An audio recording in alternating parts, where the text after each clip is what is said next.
Hey everybody, we are back with Seer's Isle, and we are about to start Chapter 4, which is entitled Underworld. That sounds fun.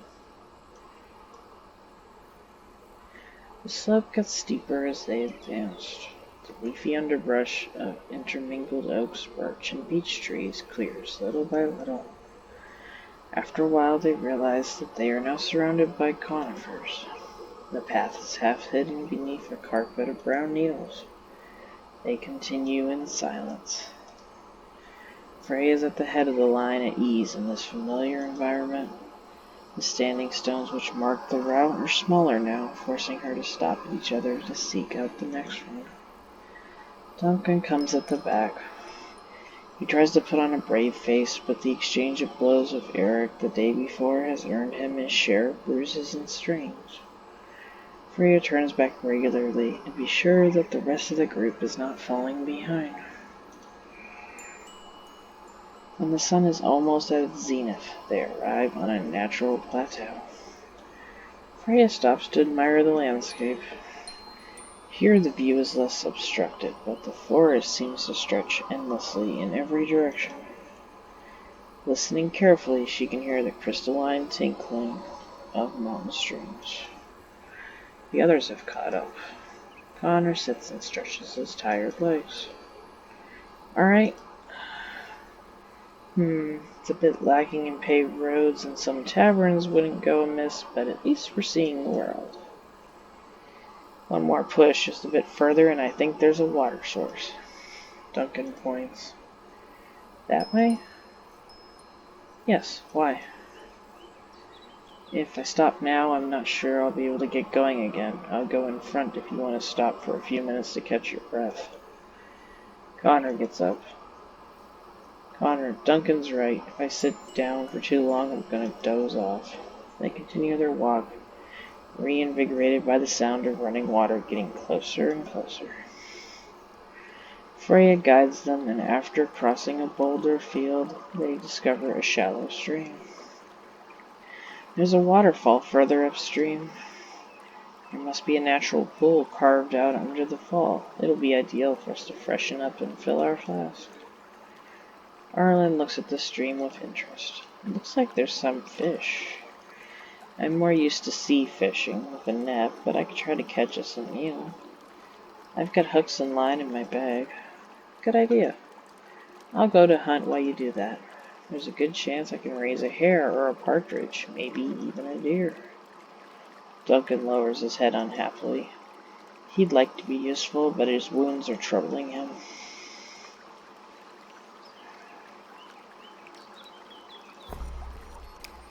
I'm going to stay with...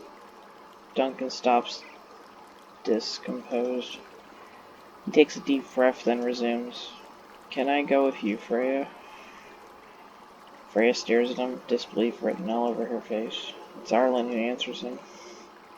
Look, Duncan, you've been struggling to walk since this morning. You'd better save your strength. Duncan looks in my direction. For a moment I sense that he sees me. Yes, you're probably right. You want to make yourself useful, you can build fire with Connor. That way we can cook our catch as soon as we get back. Duncan nods. Be careful. Don't get too far away. Oh, don't worry about myself. I'm just going to go downriver a bit to find a calm spot. Connor and Duncan pick up their belongings and head towards the waterfall. Freya goes to the stream and crouches to fill her flask. Arlen does the same, smiles at her, and sets off, surveying the water as she walks with the current.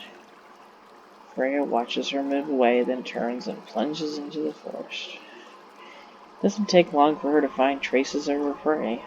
Here, crushed twig.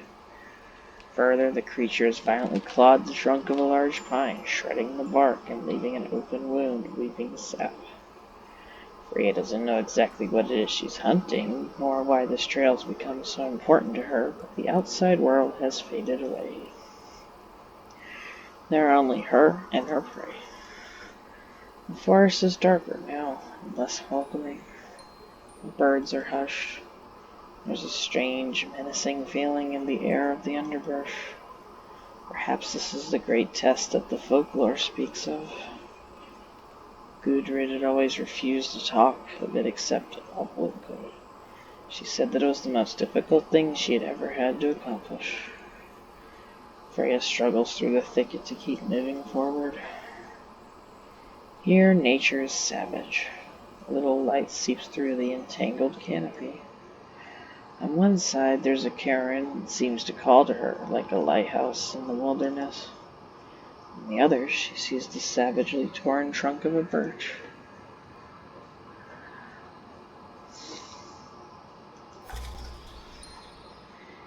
Freya heads towards the tree trunk. The animal which has done that must be gigantic. The tree had been broken at chest height as if it was nothing but a twig. Freya stops, searching for clues of which direction to follow. The mist rises. Far away to the west, a light wavers in the twilight. It seems to be coming towards her. A torch? I'm hiding. Freya crouches near an oak, which gives her a direct view of the broken trunk while hiding her from sight. Her heart hammers in her chest. One of her traveling companions? Duncan? Connor? She doesn't really believe this.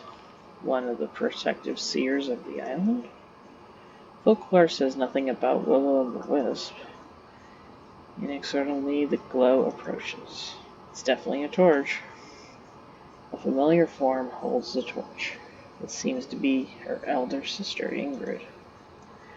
Freya remains frozen, unsure. When the voice sounds, a voice that she hasn't heard for years, not since the carefree days of her childhood, doubt is no longer possible. Freya? Freya stands and approaches. She will never forget this face. The blonde hair seems almost white in the cold light of the torch, which accentuates her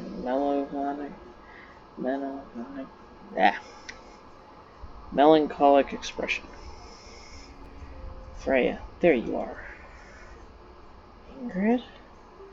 But how is this possible? You died years ago. Ingrid's expression is unreadable. Yes, I remember. The hunting accident. The boar. I have to warn you. Warn me? The prey that you are tracking, if you persist, all that you will accomplish is to join me in the Tir Nanog.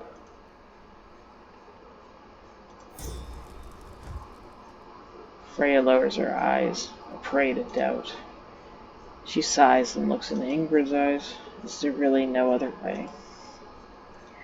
Ingrid lets out a caustic laugh. In truth, you haven't really changed, sister.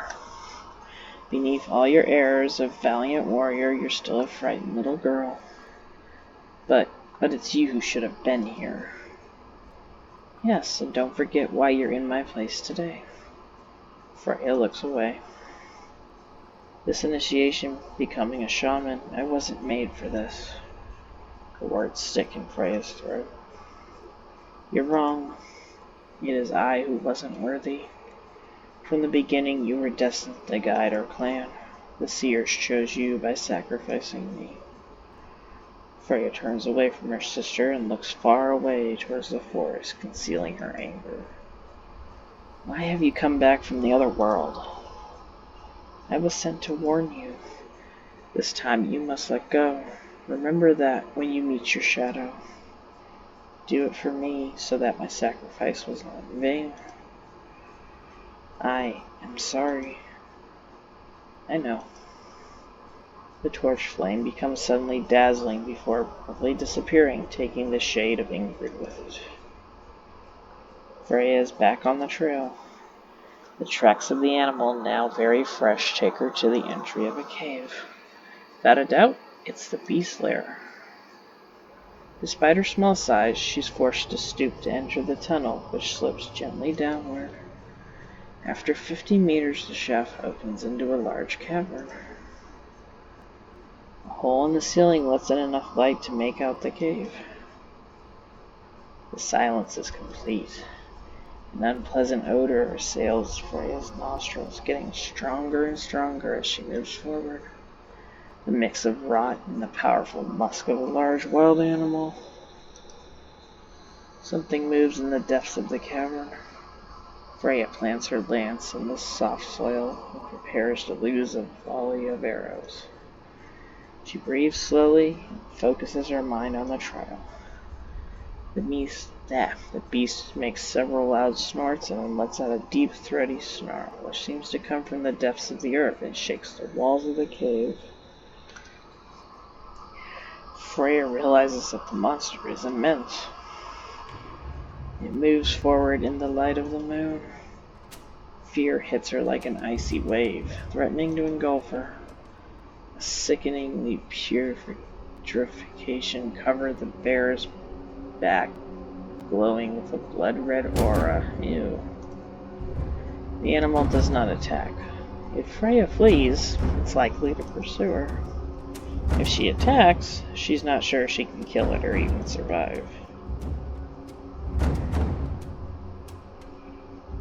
Oh crap, I don't know what to do.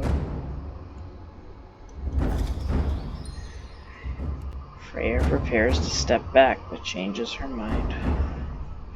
She plants her lance in the ground behind her and holds out her hand in a reassuring gesture towards the animal. I hold my breath. The beast slowly approaches. Freya has her eyes lowered towards the ground, an air of serene calm. She refuses to deliver a fight which is doubtlessly already lost, as if she were resigned to her fate. The creature's muzzle is a few centimeters away from the young woman's face. Freya stays impassive. If she is paralyzed by fear, she doesn't let it show. It sniffs at her odor and then backs away. The beast watches her with a blank and yet sorrowful stare. Then the creature disappears in swirls of bluish smoke which ascend towards the sky. Freya turns towards me. Who are you? You can see me? Freya gives me a questioning look. You've been following us since the megaliths on the beach. Yes. I realize that Duncan, Connor, and Arlen must also be in danger. I don't have time to explain. I must help the others. I'm coming with you. No, you can't help. But you must trust me, Freya. Time is running out. Wait for me on the other side, at the way out of the cavern. I turn on my heels and run towards the cave entry. As I get closer to the way out, I feel my anchoring in the world of men escaping me again. I hope it's not too late for the others. As I rush between the pines, I know that I am invisible again. I decide to follow the riverbed, searching for Arlen. I descend some way downstream before giving up. There's no trace of her. It's probably too late. I have to return to camp. If I delay too long, I'll be too late for Duncan and Connor. I cross the woods as fast as I can. When I reach the waterfall, I am relieved to find Duncan and Connor. Connor's stirring the campfire up a stick while Duncan's getting dressed. They must have washed in the pool at the foot of the waterfall while I was away. A sense of worry hovers around them. Duncan scrutinizes the forest, probably hoping for a sign of Arlen or Freya. Connor turns to him. Still nothing? No. It's been a long time. I'm gonna go look for them. Do you really think that's a good idea, to split up? I wanted to warn them. I try to penetrate Duncan's mind within Connor's without success. Duncan lowers his eyes. I can't stay here doing nothing. In that case, let me come with you. No, one of us should wait here, in case... Don't worry, I'll be careful. Connor gives a small, wary smile, as if he knows what is coming. Duncan hurries off between the trees. Connor stays looking forward to the place where the forest has swallowed up Duncan. I decide to stay with him rather than follow Duncan. My link with him is too strong for me to ignore. He finally turns away and prods at the fire. The silence and solitude of this wild place clearly make him uncomfortable. When he raises his eyes, one of the seers of the island is watching him, a few steps away at the edge of the clearing. Connor, hey! The small being demeanor is enigmatic. The fact that his face is hidden behind a wooden mask doesn't help. Connor hails him again. Hey! The seer doesn't move. Connor steps determinedly towards him.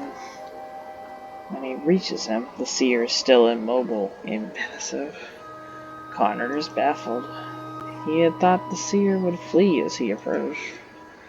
While he's deciding what to do, the seer disappears in a wisp of blue. Connor is no longer in the forest. In fact, he knows exactly where he is. It's the shortcut that he usually takes when he goes to the market. He continues and emerges in the temple square. The heat is oppressive despite the hour. Usually the dusk brings a chill, even with the hottest months of the year. In the middle of the square, the Lithia ritual brazier is ready for lighting later in the evening. The square is crowded as always, day and night. Connor prepares to jostle his way to the temple. The onlookers are like shadows, whose faces he cannot make out. They move aside to let him pass as he approaches. When he reaches the top of the steps before going through the door, he turns to admire the view, as he always does. The city, which stretches in every direction, is not like in his memory. It is gray and dirty, as if the yoke of sadness is his release. The cool and the dark of the stone contrast with the dry furnace outside. The construction is recent. He knows every corner. Connor remembers the works they finished when he was a child. Here, in the city, the worship of the One has swept away the old beliefs in a few short decades. As usual, Connor avoids the central alleys and goes through the ambulatory, then through the door, which leads to the Frauder's cells.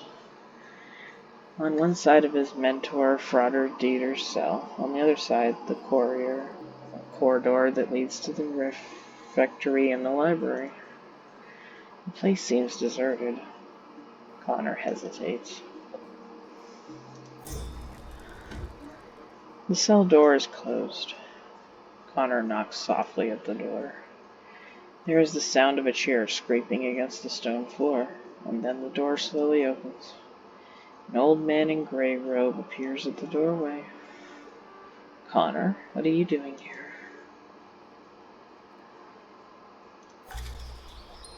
I think the seers of the island are trying to show me something. I saw that the Lithia fire was prepared in the square. It's been, 3 moons since I left? That's right. Frater Dieter sighs. I don't know what you have done on the island, but it has had an impact. How? The sorcerers have been eradicated from the city. Connor is stunned.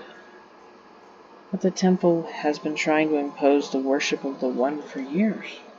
How did they manage to sweep away the resistance in so little time? A few days after you left, the ancient magic was gone. It's much easier for the temple guard. Without the protection of the seers, the sorcerers were quickly discovered. Some of them even came freely to denounce themselves.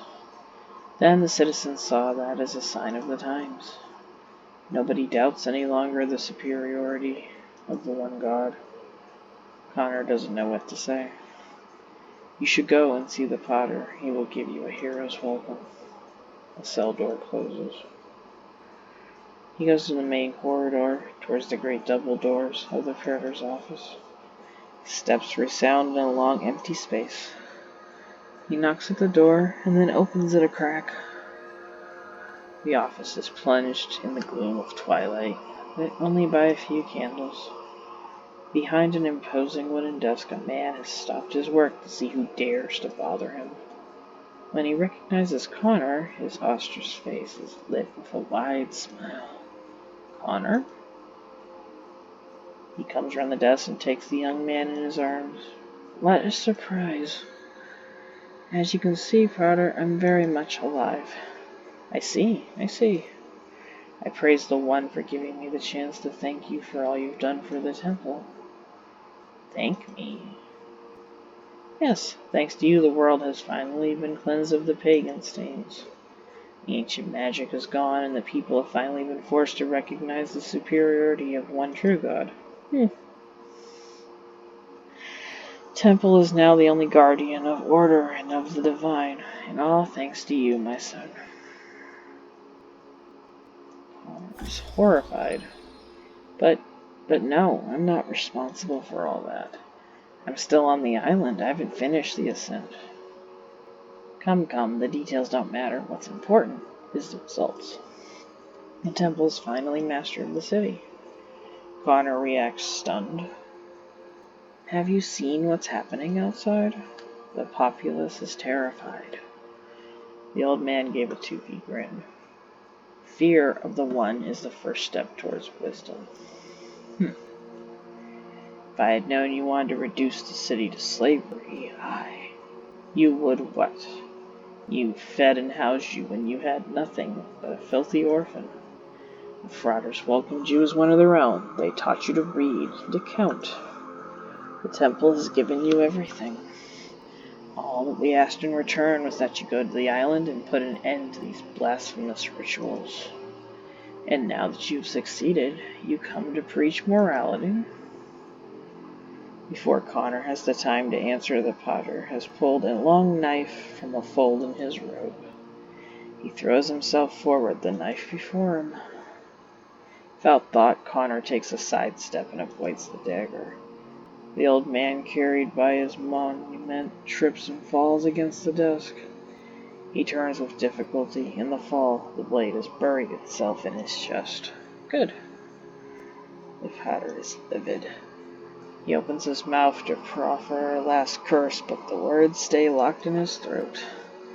A last gasp, and his eyes glaze over. Connor turns towards me. He sees me. We are no longer in the great office of the temple, but in a cavern. The odor of pines and undergrowth returns to our nostrils. Don't be afraid. I won't hurt you. He's talking to me. I don't know how to answer. What is your name? Rowan. There's a sound near the entry of the cavern. One of the seers comes into the light. He heads for us with a decided tread. He takes a second step, then a third. I am terrified. Connor tries to come between us. Hey, what do you want with us? Listening only to my instinct, I take advantage of this diversion and take to my heels. I bury myself in the depths of the earth between rocks and roots where only shadows reign. When the silence and obscurity finally swallow me up, the void changes to night. Well, that was a slightly shorter chapter, or I learned to read faster, I'm not sure which one. But next time, when we come back to the game, we'll be on chapter 5. And we can continue and see what happens. But, you know the drill. Like, comment, let me know what you think about what's happening. And I'll see you next time. Later.